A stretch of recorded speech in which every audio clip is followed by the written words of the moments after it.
प्रिय विद्यार्थियों, आज हम बीए द्वितीय वर्ष के सेकंड पेपर का प्रारंभ करेंगे। सेकंड पेपर में आपके जो अभिज्ञान शाकुंतलम नाटक है उसके प्रथम अंक से प्रारंभ करेंगे। इस प्रथम अंक का पहला श्लोक है या सृष्टि सृष्टिराध्या वहति विधिहुतम या हविर्याच होत्री।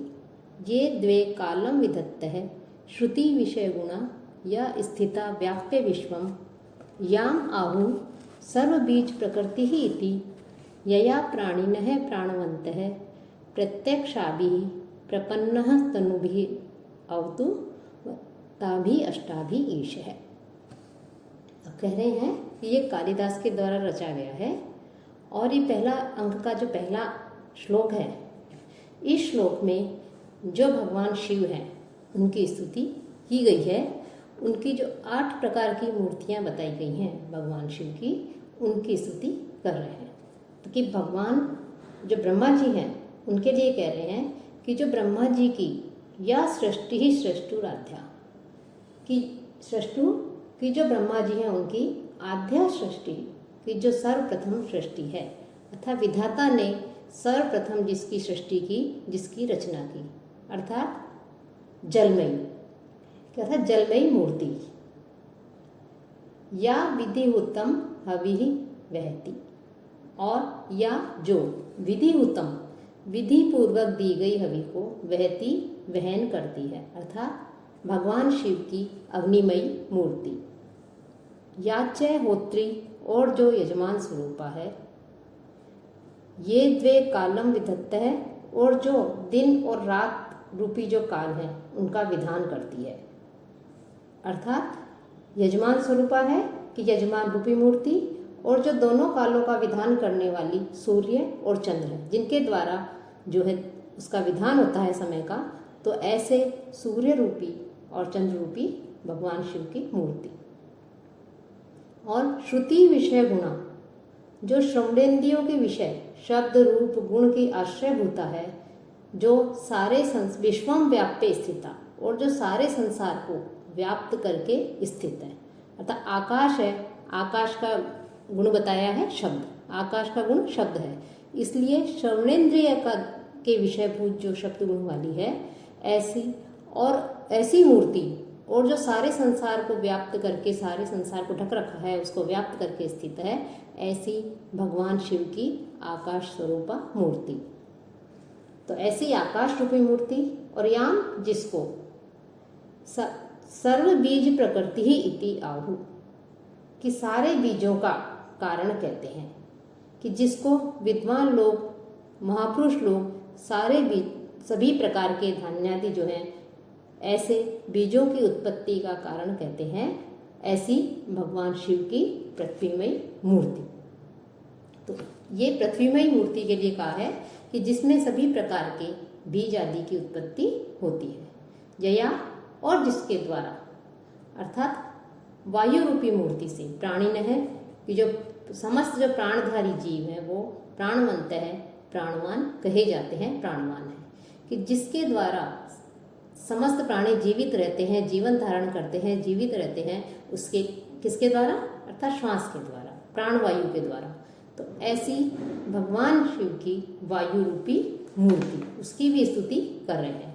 ऐसी ताभी कि इस प्रकार से प्रत्यक्षाभि, ये सारी मूर्तियां हमें प्रत्यक्ष दिखाई देती हैं, ऐसी प्रत्यक्ष दिखाई देने वाली अष्टाभी तनुभी, ऐसी जो 8 प्रकार की मूर्तियां बताई गई हैं, जो 8 प्रकार की मूर्तियां बताई गई हैं, उन मूर्तियों से प्रपन्न मुक्त ईश्वर है, जो ईश्वर है, संपूर्ण चराचर अर्थात विश्व के स्वामी जो भगवान शिव हैं, वो आप सब लोगों की रक्षा करें, आप सब लोगों को जो है कष्टों से, संकट से आपको मुक्त करें, आपकी रक्षा करें।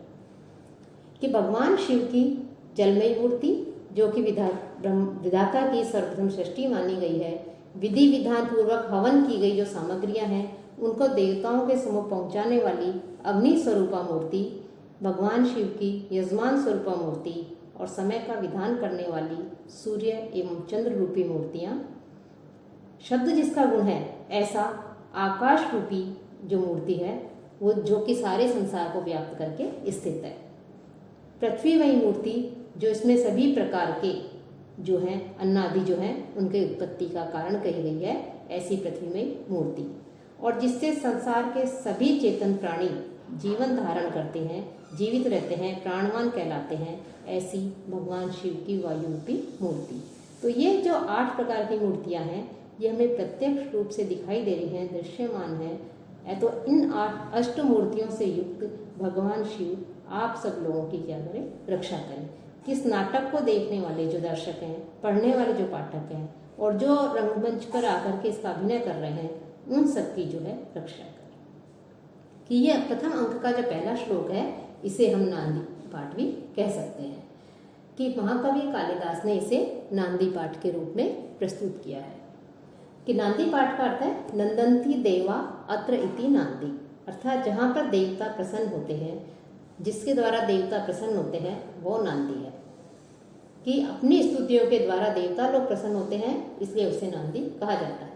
कि हम जो भी शुभ कार्य करते हैं उस कार्य को करने से पहले हम अपने इष्ट देव की स्तुति करते हैं कि हम इस कार्य को प्रारंभ करने जा रहे हैं तो हमारे इस कार्य में किसी भी प्रकार का कोई विघ्न नहीं आए और निर्विघ्न रूप से हम अपने लक्ष्य तक पहुंच जाएं, हमारा कार्य पूर्ण रूप से संपन्न हो जाए। तो जो कालिदास हैं, कवि हैं, वो भी अपने इस नाटक के अभिज्ञान शाकुंतलम नामक नाटक की रचना कर रहे हैं।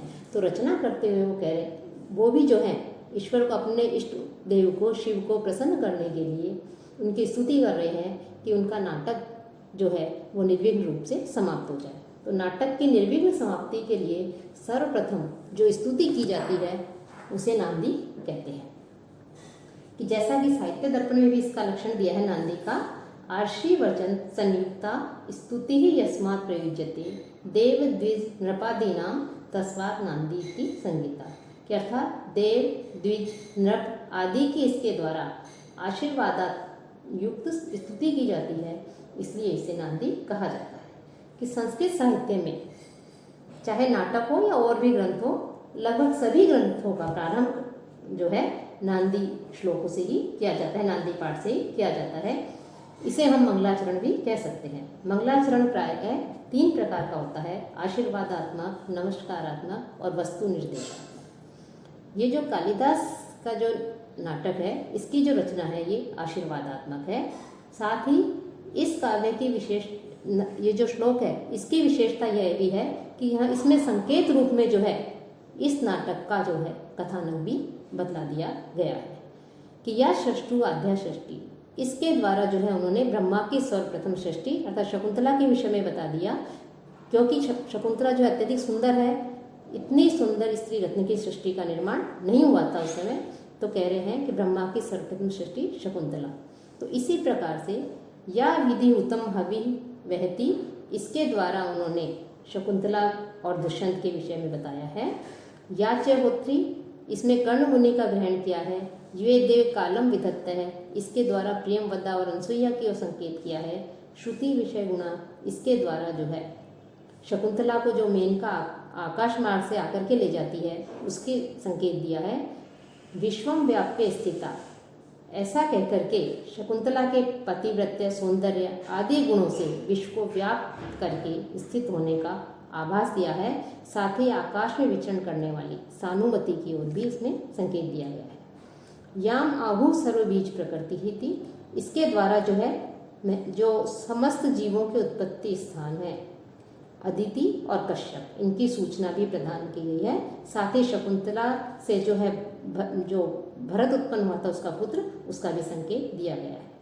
जया प्राणिन है प्राणवंत है, और इस अंतिम पद के द्वारा जो है शकुंतला, दुष्यंत और भरत ये वापस अपने राज्य को लौट आते हैं, तो प्रसन्नता का अनुभव करती है सारे प्रजाजन, तो इसका संकेत दिया गया है। इसलिए इस प्रकार से जो है कालिदास ने अपने जो इष्ट देव हैं भगवान शिव हैं, उनकी 8 रूपी जो अष्ट जो मूर्तियां हैं, उन मूर्तियों की जो है स्तुति की है कि उनका कार्य निर्विघ्न रूप से संपन्न हो जाए। साथ ही साथ उन्होंने अपने नाटक के विषय में भी कुछ संक्षेप दे दिया है।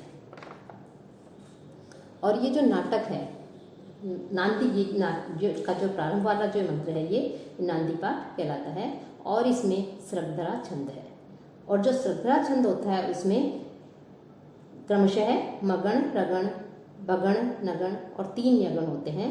इस प्रकार से 21 वर्ण होते हैं और 7-7 वर्णों पर जहाँ यति होती है वह श्रद्धा छंद कहलाता है। नांदे अंते, तो ये तो नांदी पाठ था। इसके बाद में सूत्रधार है वो नेपथ्य अभिमुखम अवलोक्य। नेपथ्य अभिमुखम, नेपथ्य की ओर देख करके कहता है आर्य यदि नेपथ्य विधानम अवसितम इतः तावत आगम्यता, यानी पर्दे की तरफ देख करके जो है वो नांदी पाठ के पश्चात सूत्रधार होता है वो ये कहता है कि यदि वेश विन्यास आदि कार्य समाप्त हो गए हों, वस्त्र आदि से सुसज्जित हो गए हों तो इधर आइए। कि सूत्रधार इसका अर्थ है कि ये रंगमंच पर घटित होने वाली जो घटनाएं हैं उन सारी घटनाओं को वो संचालित करता है।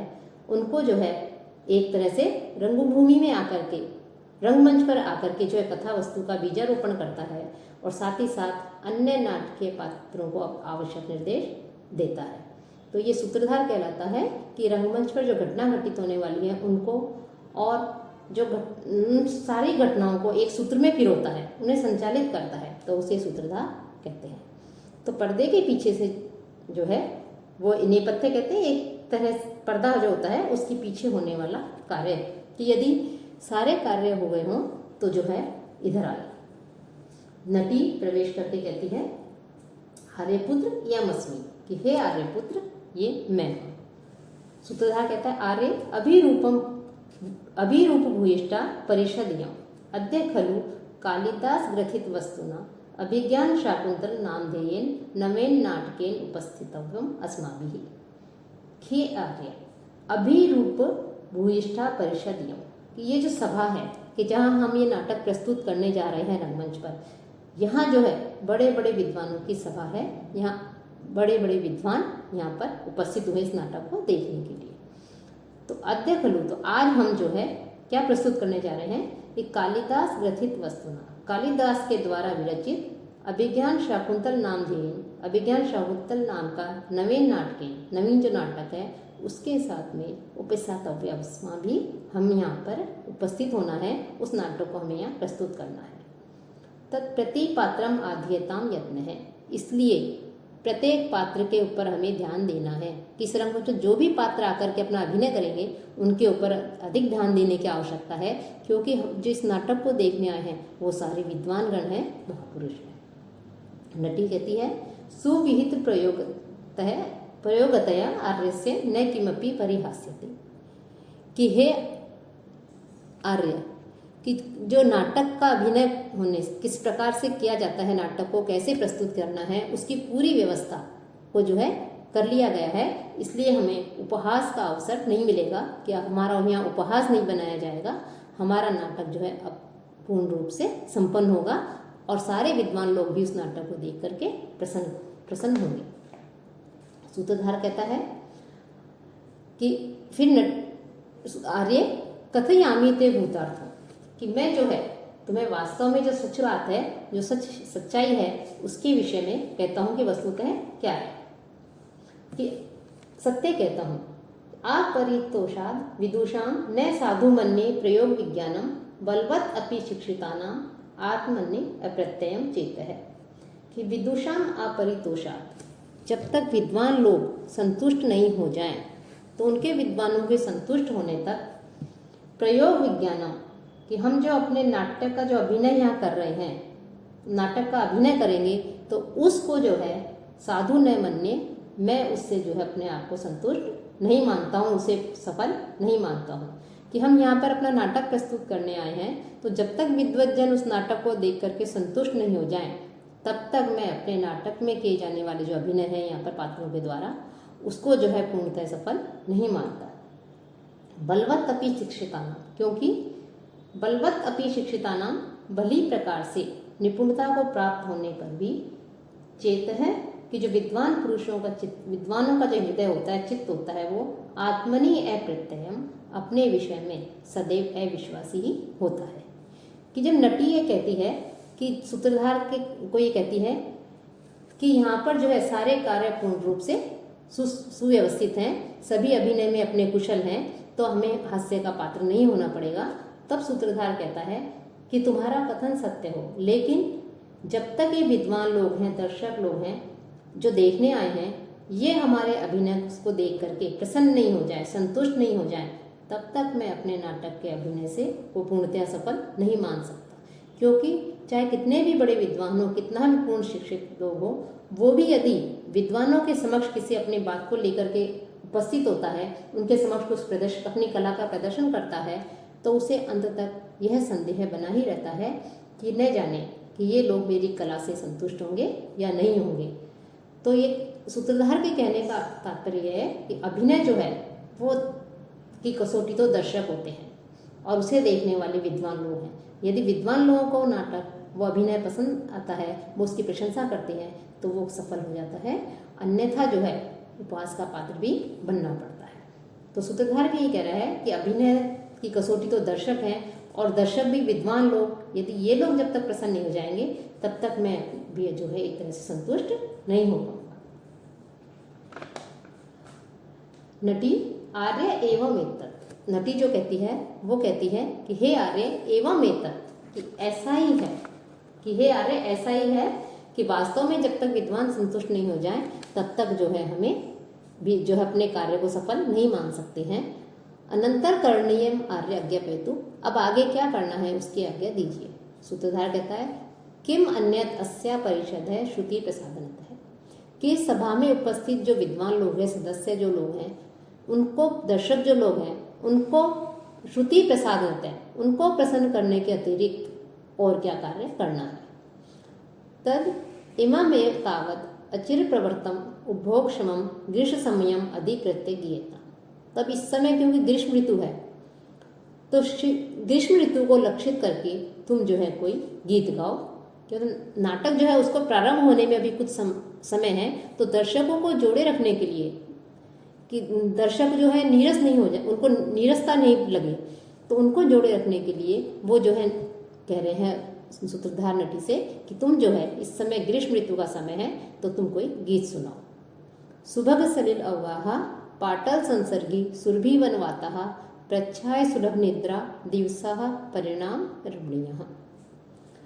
अब कह रहे हैं कि सुभग, सूत्रधार कहता है कि संप्रति ही, क्योंकि इस समय ग्रीष्मकाल कैसा है, तो ग्रीष्मकाल का वर्णन करते हुए जो है वो एक तरह से कह रहे हैं कि सुभग सलिल अवगाहा, कि सुभग सलिल जल में स्नान करना, हाँ अवगाहा स्नान करना जो सुबह बहुत अधिक अच्छा लगता है। ग्रीष्म ऋतु जो है, इस ग्रीष्म ऋतु में जल इच्छा होती है जल में खूब स्नान करें ताकि शरीर को शीतलता प्राप्त हो। तो जिन दिनों जल में स्नान करना बहुत अधिक अच्छा लगता है, पाटल संसर्गी गुलाबों के, पाटल कहते हैं गुलाब को, पाटल संसर्गी और गुलाबों के संपर्क करने वाली सुरभि सुगंधित प्रच्छाय की सघन छाया में, अच्छा वायु जो है वो भी कैसी हो जाती है, सुगंधित हो जाती है। कि हवा बह रही है तो हवा जो गुलाबों के पुष्पों के संपर्क में आती है तो वायु भी सुगंधित हो जाती है। साथ ही साथ जो घनी छाया है उसमें नींद भी, प्रच्छाय सुलभ निद्रा, और यदि कोई वृक्ष हो या कोई भी किसी प्रकार की छाया मिल जाए तो ग्रीष्म ऋतु में उस छाया के नीचे जो है निद्रा भी आसानी से आ जाती है। तो ऐसी ग्रीष्म ऋतु है ये। और दिवसा, और उस दिन का जो अंत होता है, ग्रीष्म ऋतु में जो दिन का जो अंत होता है, तो सूर्यास्त का समय, सायंकाल का समय, वो जो है कैसा होता है, रमणीय, हाँ अत्यधिक रमणीय होता है। कि दिन में तो सूर्य अपने प्रचंड तेज से जो है सबको जलाता रहता है, सबको प्रेरित करता रहता है, लेकिन सायंकाल के समय जो है थोड़ी शीतलता हो जाती है। तो कह रहे हैं कि सायंकाल का समय अति मनोहर लगता है, जल में स्नान करना अच्छा लगता है, और हवा चलती है तो गुलाबों के संपर्क में, पुष्पों के संपर्क में आने से वायु भी सुगंधित हो जाती है। और जहाँ भी छाया मिलती है उस छाया में यदि थोड़ी देर विश्राम किया जाए, बैठ लें, तो नींद भी आसानी से आ जाती है। तो ये ऐसे दिन है, तो ऐसी ग्रीष्म ऋतु को लक्षित करके कोई गाओ। फिर नटी आती है, ईशत ईशत चुंबितानी भ्रमरेहि सुकुमार केसर शिखानी अवतंसयन्ति दयमानः प्रमदाः शिरीष कुसुमानी। कि प्रमदाः की जो स्त्रियां हैं वो दयमानः, दया भाव से प्रेरित होकर के, भ्रमरेहि जो भ्रमर है, भंवरे हैं, उनके द्वारा ईशत ईशत कुछ कुछ, चुंबितानी जिनका आस्वादन किया गया है, ऐसे सुकुमार कोमल। केसर शिखानी, केसर के जो अग्रभाग वाले हैं ऐसे शिरीष कुसुमानी, शिरीष के पुष्पों को, शिरीष के फूलों को अवतंसयंती, अपने कानों का आभूषण बना रही हैं, पहन रही हैं।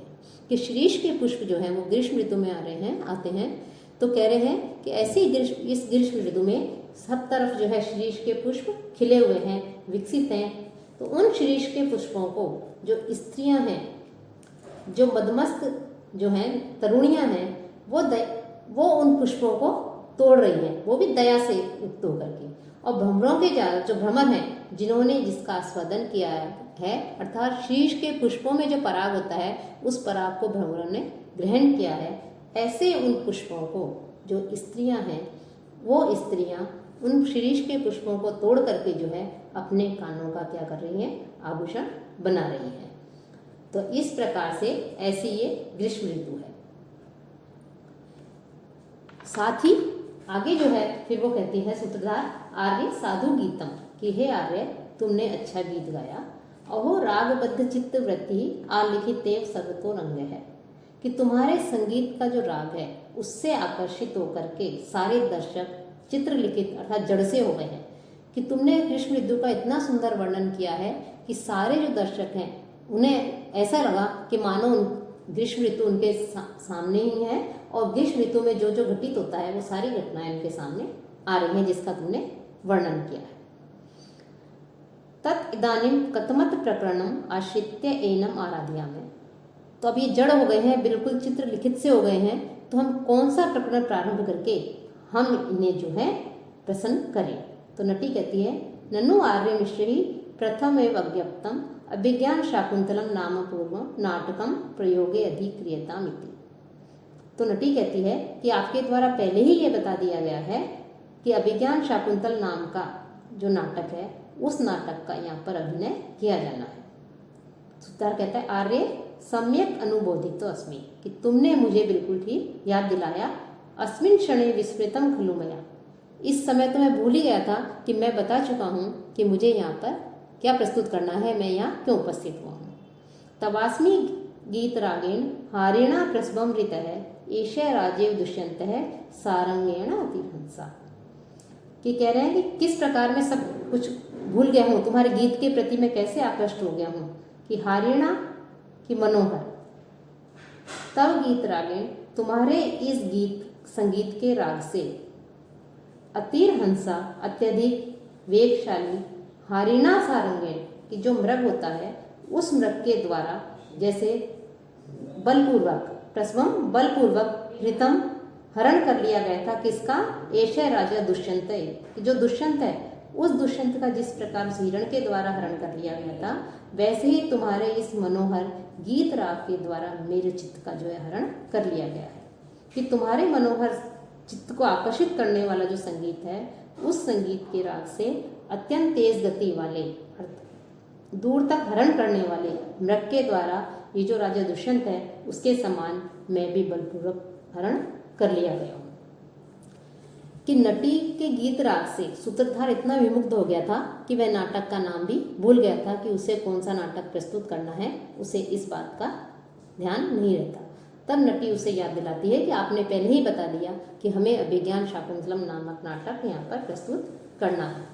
तब वो जो सूत्रधार है वो इस कह रहा है कि तुम्हारे संगीत को सुनने के पश्चात मैं इतना मुग्ध हो गया कि मैं सब कुछ भूल गया, मुझे ध्यान नहीं रहा कि हमें यहाँ पर कौन सा नाटक प्रस्तुत करना है, क्या किस प्रकरण को यहाँ पर प्रस्तुत करना है। और कह रहे हैं कि उसी प्रकार से मैं जो है उस नाटक में मंत्रमुग्ध हो गया कि जैसे जो राजा दुष्यंत है ये हिरण का पीछा कर रहा है, और ये हिरण जो है ये इस राजा हिरण तेज दौड़ रहा है, और उस हिरण के प्रति आकृष्ट होकर के जो राजा दुष्यंत है वो भी जो है मानो दुष्यंत के चित्त का भी उस हिरण ने हरण कर लिया है, और दुष्यंत भी उसकी तरफ जा रहा है शिकार करने के लिए उसका। तो उसी प्रकार से मैं भी उस तुम्हारे गीत के प्रति आकृष्ट हो गया हूँ। तो ये ऐसा एक दोनों निकल जाते हैं, तो ये प्रस्तावना है। तो इस प्रकार से यहाँ पर प्रस्तावना शब्द का प्रयोग करके ये संकेत दिया है कि यहाँ पर प्रस्तावना समाप्त होती है। प्रस्तावना जो है उसको आमुख भी कहते हैं, कि अर्थात प्रस्तावना का जो इस प्रस्तावना में जो सूत्रधार नटी है वो वार्तालाप करते हैं, पात्र आदि का परिचय देते हुए कथा वस्तु की सूचना देकर के जो है रंगमंच से निकल जाते हैं। तो इस प्रकार से ये प्रस्तावना है और ये प्रस्तावना देकर के वहाँ से चले जाते हैं। अब रंगमंच पर जो प्रस्तुत किया जाएगा, दिखाया जाएगा, वहाँ राजा दुष्यंत जो है वो अपनी प्रत्यंचना चढ़ा करके हिरण का पीछा कर रहा है। तो इस दृश्य को जो है रंगमंच के ऊपर अभिनीत किया जाएगा, उसका अभिनय किया जाएगा। ततः प्रविशति मृगानुसारी सशर चापहस्तो राजा रथेन सूतश्च। तब रंगमंच के ऊपर सूत्रधार और नटी जब निकल जाते हैं तो रथ में बैठे हुए मृगानुसारी, मृग का पीछा करते हुए, सशर चापहस्तो कि धनुष और जो बाण है उनको अपने हाथ में लिए हुए राजा और जो सारथी होता है वो रंगमंच पर प्रवेश करते हैं। राजा न मृगम च अवलोक्य, राजा को और मृग को देख करके सारथी कहता है कि हे आयुष्मान, कृष्ण सारे ददत चक्षु त्वयि च अधिज्य कारण के कृष्णानुसारिणम साक्षात पश्यामि इव पिनाकिनम। कि कृष्णसार मृग पर चल रहा है, दौड़ रहा है आगे, और आपने जो है प्रत्यंचना से युक्त धनुष आपने हाथ में लिया हुआ है। तो मैं इस अपनी दृष्टि जब इस कृष्णसार मृग पर डाल रहा हूँ और आप पर भी जब मैं धनुष लिए हुए जब मैं आपके ऊपर भी दृष्टि डालता हूँ तो ऐसा लग रहा है मानो मृग का पीछा करते हुए साक्षात भगवान शिव ही यहाँ पर उपस्थित हैं, कि मैं साक्षात शिव को जो है उपस्थित होते हुए देख रहा हूँ। कि मृगानुसारिणम पिनाकिनम, अर्थात शिव को यहाँ पर जो है पिनाकिनम धनुषधारी करने वाला बताया गया है, कि जैसे शिव जो है वो मृग धनुष धारण करके मृग का पीछा कर रहे हैं। कि ये जो शिव थे उनकी जो पत्नी थी पार्वती, उन्होंने जब शिव जी से विवाह किया तो उनसे उनके जो पिता थे वो जो है रुष्ट हो जाते हैं, और वो पार्वती के पिता जो दक्ष थे प्रजापति, वो यज्ञ करते हैं और इस यज्ञ में जो भगवान शिव हैं उनको नहीं बुलाते हैं। इससे पार्वती रुष्ट हो जाती है, कुपित हो जाती है, और जो यज्ञ अग्नि होती है उसमें अपने शरीर को जो है समर्पित करके अपने शरीर को नष्ट कर देती है। तब शिव जी जो है क्रोधित होकर के उनके जो ससुर थे दक्ष, उसका वध किया था, और यज्ञ जो था वो मृग का वेश धारण करके भागने लगा। तब पिनाक अर्थात धनुष को हाथ में लिए भगवान जो शिव थे उन्होंने मृग रूपी यज्ञ का पीछा किया। इसी घटना को दुष्यंत के द्वारा जब वो मृग का पीछा कर रहे हैं तो उसी के घटना को जो है साम्य के रूप में यहाँ कवि ने, कालिदास ने यहाँ प्रस्तुत किया है कि सूत जो होता है सारथी है, जो उनका रथ चला रहा है, वो कह रहा है कि ऐसा मैं उस मृग को और प्रत्यंचना हाथ में लिए हुए दुष्यंत को कह रहा है आप पर दृष्टि डालता हूँ तो ऐसा लग रहा है मानो साक्षात शिव यहाँ उपस्थित हैं, और वो जो यज्ञ जो है मृग का रूप धारण करके भागे हैं उनका जो है वो पीछा कर रहे हैं।